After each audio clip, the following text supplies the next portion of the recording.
विजय प्राप्त करके सोड़त नाम को की एक नगरी बनाई। और एक बार बाणासुर ने वाद्य के द्वारा भगवान शंकर को प्रकट किया है। और वाद्य के द्वारा उसने भगवान शंकर को प्रकट करने के लिए तांडव नृत्य किया है। और तांडव नृत्य के द्वारा भगवान शंकर को जो है प्रकट किया है। भगवान शंकर ने उस पर प्रसन्न होकर के उसे वरदान मांगने को कहा। तो बाणासुर ने भक्ति पूर्वक उनके चरणों में प्रणाम करके और उनके गलों में अपना निवास मांगा है। अब तो महाराज भक्त वत्सल भगवान जो है, भगवान शिव जो है, उनके पास ही गलों में सहित बाणासुर जो है निवास करने लगा।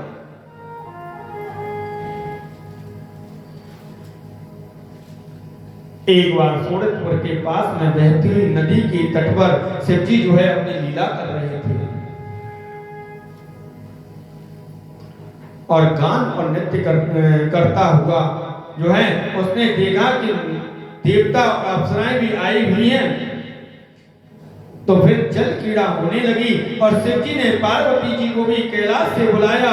और अप्सराएं जो है सोचने लगी हैं कि जब तक पार्वती जी नहीं आती तब तक कोई भी स्त्री यदि शिवजी के साथ में जल कीड़ा करेगी तो भगवान शंकर उसे सर्वोत्तम संतरी का पद प्रदान कर देंगे।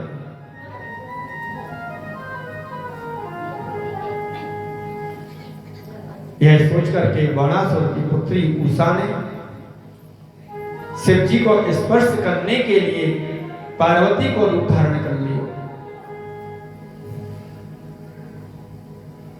और महाराज तब तक पार्वती जी भी वहीं पहुंच चुकी थी।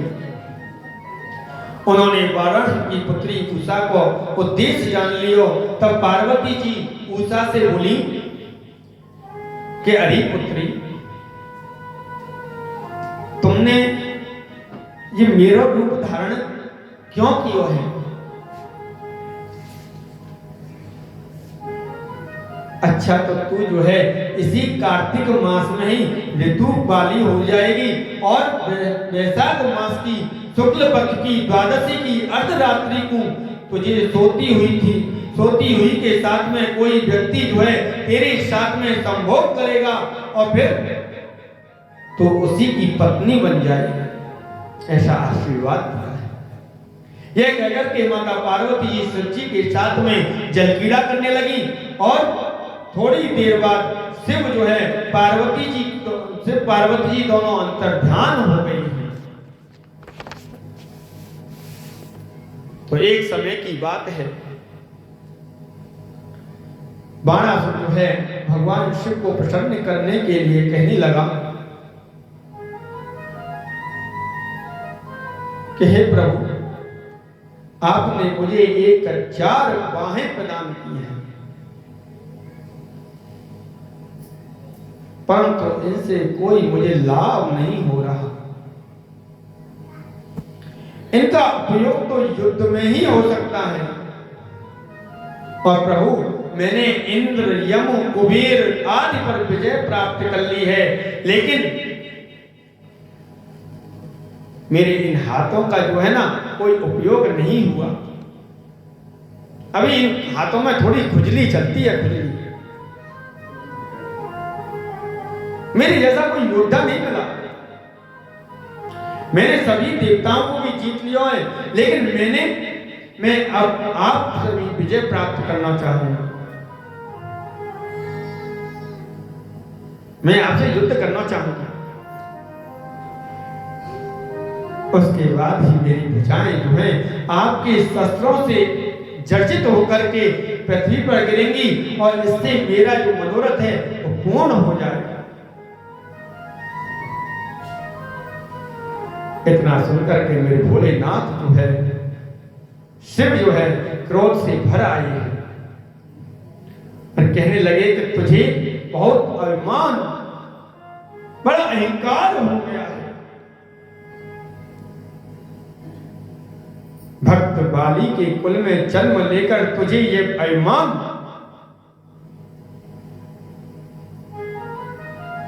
अरे तेरा पिता तो इतना दानवीर था जिसने त्रिलोकी को दान में दे दिया और तूने उस त्रिलोकी पर कब्जा कर लिया। तुझे बड़ा अभिमान है। तेरे पिता बलि की तो आज भी अजर अमर है।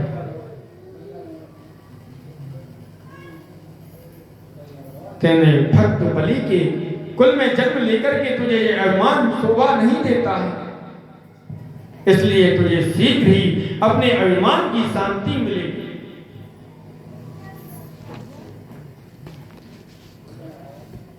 किसी शक्तिशाली व्यक्ति से अकस्मात तेरा युद्ध होगा और तेरी ये पर्वताकार जो विशाल भुजाएं हैं वो एक एक करके पृथ्वी पर कट कट करके गिर जाएंगे। और जब तेरी स्थापित शस्त्रशाला में उत्पात मचेगा तब समझ लेना तेरा बुरा समय जो है वो निकट आ चुका है। यह सुनकर के वाराणसी ने दिव्य पुष्पों से भगवान शंकर का पूजन किया और प्रणाम करके अपने घर को लौट आया है। एक समय की बात है कि महाराज, एक दिन की बात कि वाराणसी अपनी ध्वजा को देख करके बड़ा प्रसन्न हो रहा था।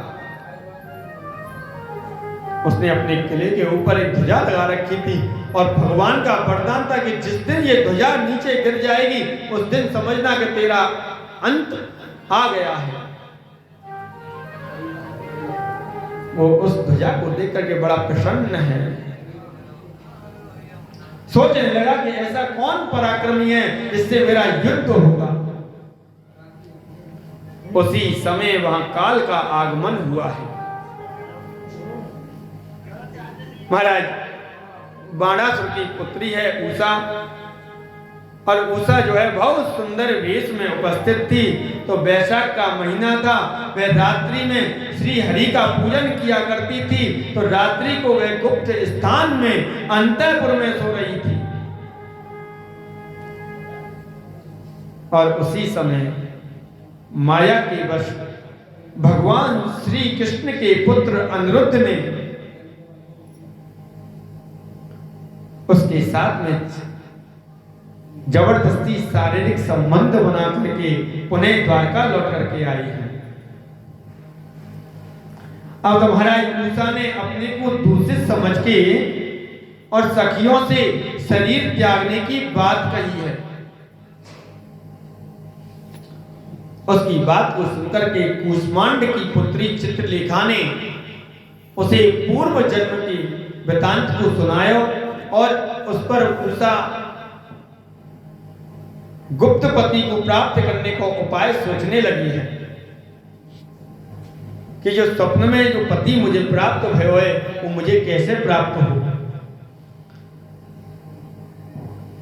और उस पति के स्वरूप को चित्रलेखा को बता रही है। और चित्रलेखा जो है सभी देवताओं, गंधर्व, सिद्धों, नागों आदि के चित्र बना बना करके उषा को दिखावे, परंतु मनुष्यों में से उत्तम भगवान राम के चित्र, कृष्ण के चित्र, अनिरुद्ध के चित्र, प्रद्युम्न के चित्र आदि बनाए हैं। जैसे ही अनिरुद्ध महाराज के चित्र को देखो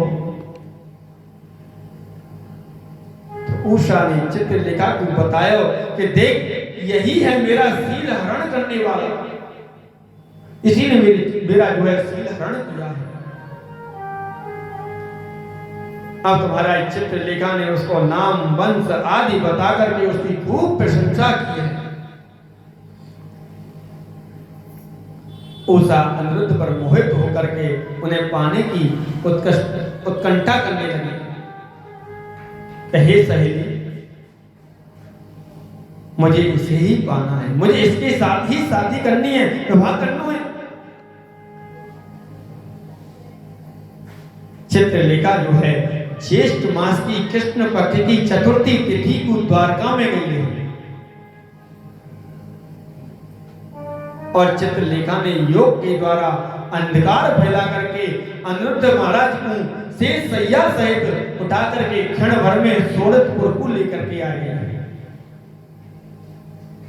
भागवत ने इसका प्रसंग बहुत बड़ा दिया है। उषा ने आश्चर्यचकित होकर के उससे काम पीड़ा करने लगी और परंतु इसकी जानकारी द्वारपालन तक को भी नहीं हुई। द्वारपालों ने इसकी सूचना जब नहीं हुई द्वारपालों के द्वारा तो काफी समय निकल गया। तो एक दिन जो है बाणासुर जो है उषा के कमरे से के बाहर होकर के निकल रहा था रात्रि के समय। तो उषा के कमरे से कुछ आवाज आने लगी और जैसे ही कोई पुरुष की आवाज सुनाई दी तो बाणासुर ने उषा के कमरे में जाकर अनिरुद्ध को देखा और क्रोध में भर करके उस लीला युक्त अपूर्व सुंदर व्यक्ति से बोला कि तुमने मेरी पुत्री को दूषित कर दिया है, इसलिए तू जो है युद्ध के लिए तैयार हो जा। उसके सैनिक अनिरुद्ध को पकड़ करके बाहर लेकर के आए। इस पर अनिरुद्ध ने उन सैनिकों को मार करके उन्हें उषा के पास में ले गए। बाणासुर ने अपने मंत्रों और युद्ध प्रवीण कुष्मांड को अनिरुद्ध ने युद्ध किया करने के लिए भेजा और अनिरुद्ध शिवजी द्वारा रक्षित थे, इसलिए कुष्मांड पर विजय प्राप्त कर ली है। और इधर महाराज नारद जी महाराज को इस चीज की पता चली तो नारद जी महाराज ने जो है अनिरुद्ध और प्रद्युम्न के बारे में भगवान से जाकर के सूचना दी है और भगवान से कहने लगे कि प्रभु आपने इतनी सृष्टि को वर्णन कर रहा है, अपने यहाँ 16,108 तो तुम्हारी पत्नी है और महाराज सबके 10 बेटा और 2 पुत्री भई भई है। तुम्हें मालूम है कि वो अटेंडेंस ले होगा अपने पुत्रन की हैं? भाई इनकी गिनती कैसे हुई? कौन से पुत्र थे कम मिलो कोई पता पड़िएगा? भगवान बोले यार क्या करूं बताऊं तो नारद समस्या एक है मेरे पुत्र तो इतने हैं सबके 10 बेटा हैं 2 पुत्री हैं। अब मैं क्या करूं पर मैं समन की अटेंडेंस तो मालूम है पर लेकिन 2 पुत्र गायब हैं। वो नया ने कहा है? बोले कौन से? एक तो प्रद्युम्न और एक अनिरुद्ध। नारद जी महाराज ने कहा कि देखो अनिरुद्ध और प्रद्युम्न दोनों तो आपके कहाँ हैं? वो बाणासुर के यहाँ हैं और बाणासुर उनको मारने की तैयारी में है। तो भगवान ने इतना सुनो और बाणासुर के ऊपर चढ़ाई कर दी है। बाणासुर ने इधर अनिरुद्ध को नाग पास में जकड़ लिया है और एक पिंजरे में बंद कर रखा है। बाणासुर क्रोध में भर करके अनिरुद्ध को सिर काटने को तैयार हुआ। इसमें क्योंकि इसने मेरे कुल को दूषित किया है और बलात्कार का इसे यही फल मिलना चाहिए। तो उसी समय इधर जो है द्वारका में अनिरुद्ध को ना देख करके महल में स्त्रियां रोने धोने लगी हैं और श्री कृष्ण को महान दुख हुआ और उन्होंने आकर के भगवान ने 18 अक्षौणी सेना को भेजा और साथ में लेकर के श्री कृष्ण जो है बाणासुर की राजधानी सोरठपुर को घेर लिया है। बाणासुर भी युद्ध के लिए तैयार है और बाणासुर के साथ में भक्ति की रक्षा के लिए शिवजी भी आ गए और भगवान श्री कृष्ण और शिवजी का अद्भुत युद्ध होने लगा है। और श्री कृष्ण का शिवजी के साथ में, प्रद्युम्न का कुष्मांड के साथ में और कूप का कर्ण के साथ में और बाणासुर के पुत्र सांब के साथ में युद्ध होने लगा।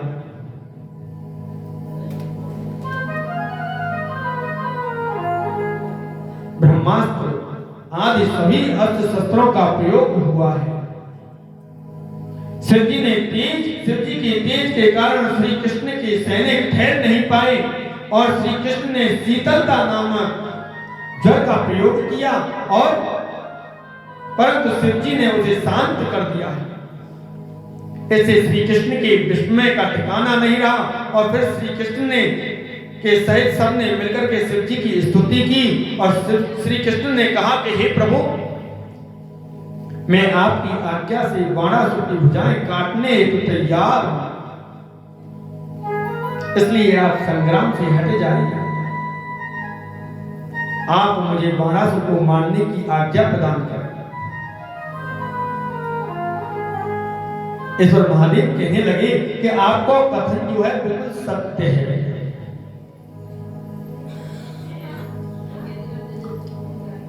मैंने बाणासुर को श्राप दिया है कि इसका वध करके कर सकते हैं आप जो है। तब श्री कृष्ण ने जीभ्रण होकर के बाणासुर की भुजाएं काट दी है।